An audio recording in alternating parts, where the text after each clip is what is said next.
জুলাইয়ের রক্তাক্ত স্মৃতি, গুলির ক্ষতচিহ্ন বুক পাঁজরে।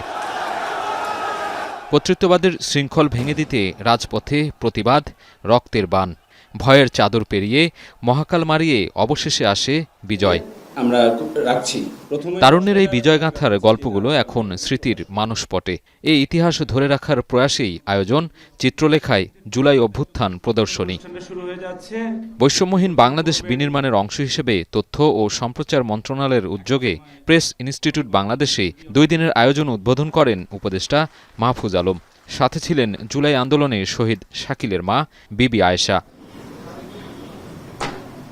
এর আগে সংক্ষিপ্ত আলোচনায় উঠে আসে জুলাই যোদ্ধাদের রক্তাক্ত অবদানের কথা।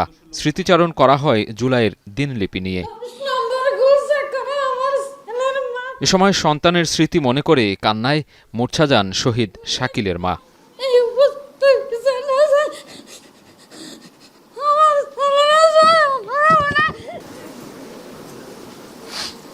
আয়োজনে অংশ নিয়ে প্রধান উপদেষ্টার প্রেস সচিব বলেন, প্রবীণ রাজনীতিকরা হাসিনাকে ক্ষমতাচ্যুত করতে না পারলেও তরুণদের গণ আন্দোলনে তা সম্ভব হয়েছে।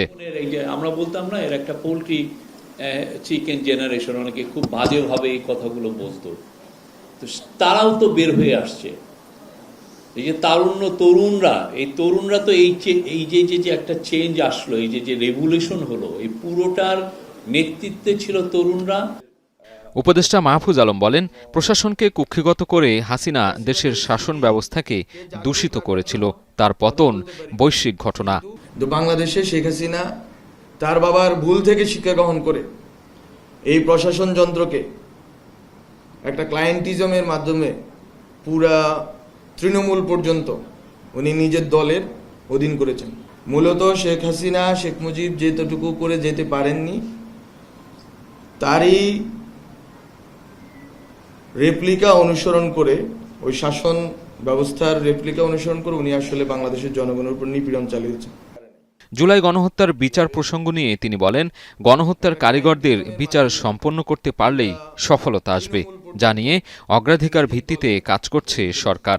যতটুকু সময় আমরা পাব সকলের ঐকমত্যের ভিত্তিতে, সেই সময়টুকুর মধ্যে যেন এই তরুণদের যে আশা আকাঙ্ক্ষার যে বাংলাদেশ, সে বাংলাদেশ গড়ার ক্ষেত্রে আমরা এগোতে পারি।